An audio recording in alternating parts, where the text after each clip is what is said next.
महिलाहरूलाई दोहोरो मारमा हुनुहुन्छ। एकतर्फ केही कार्य गर्दाखेरि ग्राहकहरूका दुर्व्यवहार, अश्लील लेभलका प्रस्तावहरू, शारीरिक हिंसा, र अर्कोतर्फ कहिलेकाहीँ हामीले सोसाइटी पढेका छौँ, पत्रकारितामा यो सञ्चार क्षेत्रको कलमले स्क्यामरहरूले देखेका कुराहरूलाई भन्न हिचकिचाउनु हुँदैन। कहिलेकाहीँ रक्षक भनिएका निकायहरूबाटै पनि विभिन्न खालका खान तलासी, धरपकड, लाञ्छनाहरू नभएका होइनन्। यी केन्द्रित भएर यस्ता खालका समाचारहरू पनि बाहिर आएका छन्। रोजगारदाताले नियुक्ति पत्र नदिने, तोकिएको पारिश्रमिक नदिने र टिप्सको भरमा काम लगाउने प्रवृत्ति पनि श्रम शोषणको अर्को पराकाष्ठ पनि त्यहाँ देखिन्छ। र यो सँगसँगै यी त समस्याका कुरा भए, समस्या जसले पनि उजागर गर्छ, मैले, हजुरले, प्यानलिस्टले। अब समाधानका कुराहरू के हुन् त? हामी कसरी जाने, हामी कसरी सहकारी गर्न सक्छौँ, अब यो परिवर्तन कसरी ल्याउन सक्छौँ भन्ने कुरा चाहिँ महत्त्वपूर्ण विषय हो। नेपालको संविधान 2072 मा 31 वटा मौलिक हकहरू छन्, जस अन्तर्गत गोपनीयताको हकको कुरा पनि महत्त्वपूर्ण हुन्छ। मिडिया र गोपनीयताको सवाल पनि यो महत्त्वपूर्ण हो। म यहाँ आफ्नै सञ्चार क्षेत्रको पनि निर्मम समीक्षा गर्न चाहन्छु। यो मञ्चमा मलाई बोलाइनुको अर्को अर्थ पनि छ। यी विषयहरू त उठान भए, मिडियाले कसरी हेरिरहेको छ त? यी विषयहरूलाई मिडियाले कसरी बाहिर ल्याउँछ त? त्यो कसीमा पनि मञ्चले मलाई यहाँ उभ्याउनु भएको हो। कतिपय अवस्थामा सञ्चार माध्यमले प्रहरीले छापा वा घटनाको समाचार बनाउँदा पीडित महिलाहरूको अनुहार सार्वजनिक गर्ने, सञ्चरीपूर्ण शीर्षक राख्ने र उनीहरूलाई थप भिक्टिमाइज गर्ने गरेको हामीले देखिरहेका छौँ। यो चाहिँ गम्भीर गल्ती हो। यो गल्ती गर्ने छुट कसैलाई छैन। क्यामेराको लेन्सले अपराध देख्नुपर्छ, अपराधी देख्नुपर्छ, तर बाध्यतामा परेको श्रमजीवीको गोपनीयता र आत्मसम्मानलाई चिथोर्नु हुँदैन। म आग्रह गर्न चाहन्छु, यसमा लेख्नेहरू, बोल्नेहरूले यी विषयहरूलाई अलिक संवेदनशील हिसाबमा अगाडि बढाइदिनुपर्छ। अब यसको समाधानका पनि पाटो होला नि त। यसका लागि टालटुले होइन, ठोस कदम चालिनुपर्छ, जसमा नियमन र कानुनी प्रमाणीकरणको कुराहरू महत्त्वपूर्ण हुन्छ।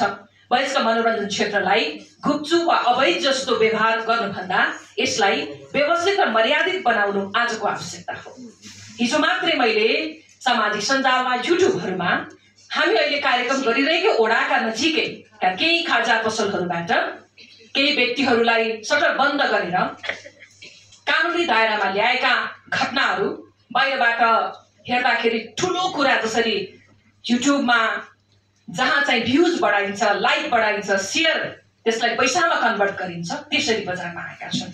यो पोखरा हो, गण्डकी प्रदेश हो, यसको आफ्नै खालको छवि छ राष्ट्रिय रूपमा। त्यसर्थ म आग्रह गर्न चाहन्छु, हामीले बहस चलाइरहँदा हिजो अस्ति मात्रै केही घटनाहरू भएका छन्।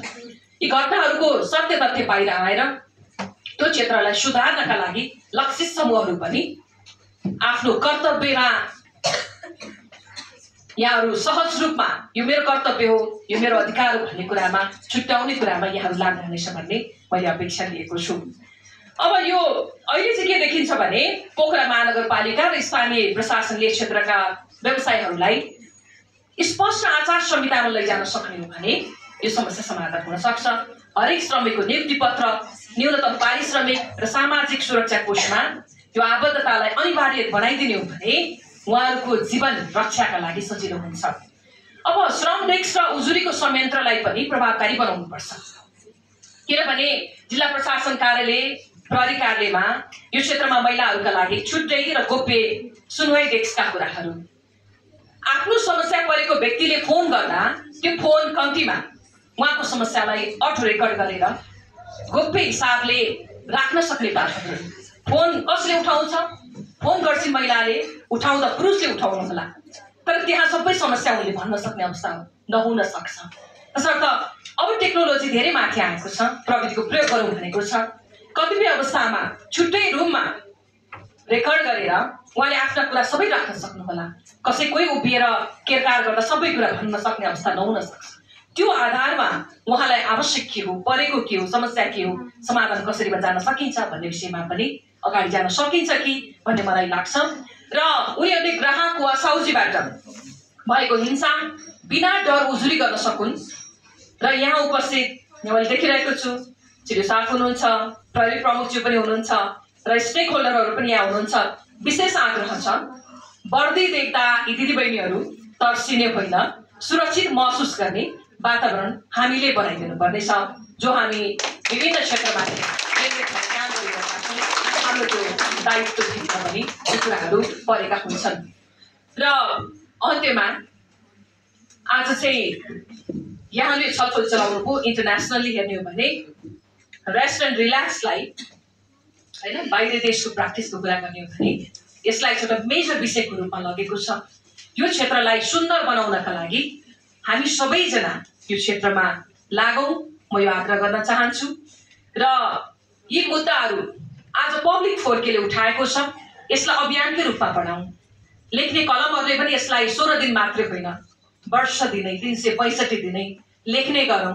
खिच्नेहरूले पनि विषयहरूलाई 365 दिनै खिचेर आम नागरिकका समस्याहरूलाई जसरी यो क्षेत्रका समस्यालाई तुल्याइदिने कोसिस गरौँ। र वैकल्पिक अवसर र सिप विकासका कुरालाई पनि जोड्न जरुरी छ। जो महिलाहरू यो क्षेत्रबाट बाहिर निस्कन चाहनुहुन्छ उहाँहरूका लागि राइट फर चिल्ड्रेन जस्ता संस्थाहरू र स्थानीय सरकारले, गण्डकी प्रदेश सरकारले सम्मानजनक वैकल्पिक पेशा र सिपमूलक तालिमको कार्यक्रमको प्याकेज ल्याउन सक्यो भने यो पेसाबाट बाहिर आउन चाहने साथीहरूलाई पनि सहज हुन्थ्यो होला।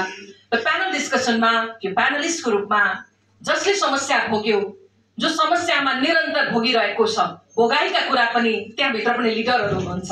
म बोल्छु, म बोल्न सक्छु, मलाई सम्झना छ चाइल्ड ड्रगमा मैले काम गर्दाखेरि कहीँ व्यक्तिहरूलाई हामीले डिस्क्लोज गरेर बाहिर ल्याएका थियौँ। 2001 देखि 2006 सम्म बडो समस्या थियो कास्कीमा। र यो क्षेत्रमा पनि त्यस्ता हिम्मतवाल दिदीबहिनीहरू दिदीबहिनीहरू हुनुहुन्छ होला। यो मञ्चमा यो प्यानलिस्टमा एकजना उहाँहरू पनि देख्न पाएको भए अझ यो प्यानल डिस्कसन पूर्ण हुँदै थियो भन्ने मलाई चाहिँ लागेको कुरा मैले यहाँसँग राखेँ। र निष्कर्षमा के हो भने मनोरञ्जन क्षेत्रमा पर्खालभित्र गुन्जिने सङ्गीतमा मात्र होइन, त्यहाँ काम गर्ने दिदीबहिनीहरूको सुस्केरामा पनि हामीले ध्यान दिनुपर्छ। उनीहरूको शरीरमाथि अधिकार उनीहरूको आफ्नै हो। माई बडी माई राइट्स, यो साउजीको अधिकार होइन, ग्राहकको होइन। यो बुझाइ हामीले गुन्जाउनु छ र समाज परिवर्तन गर्नु छ। 16 दिने अभियान मनाइरहँदा पोखराबाटै एउटा सन्देश प्रवाह गरौँ। सँगसँगै काम हो, यसमा सानो वा ठुलो, पवित्र वा अपवित्र हुँदैन। वयस्क मनोरञ्जन क्षेत्रमा हुने हिंसा, श्रम शोषण र यौन दुर्व्यवहार अब गण्डकी प्रदेशलाई स्वीकार्य छैन।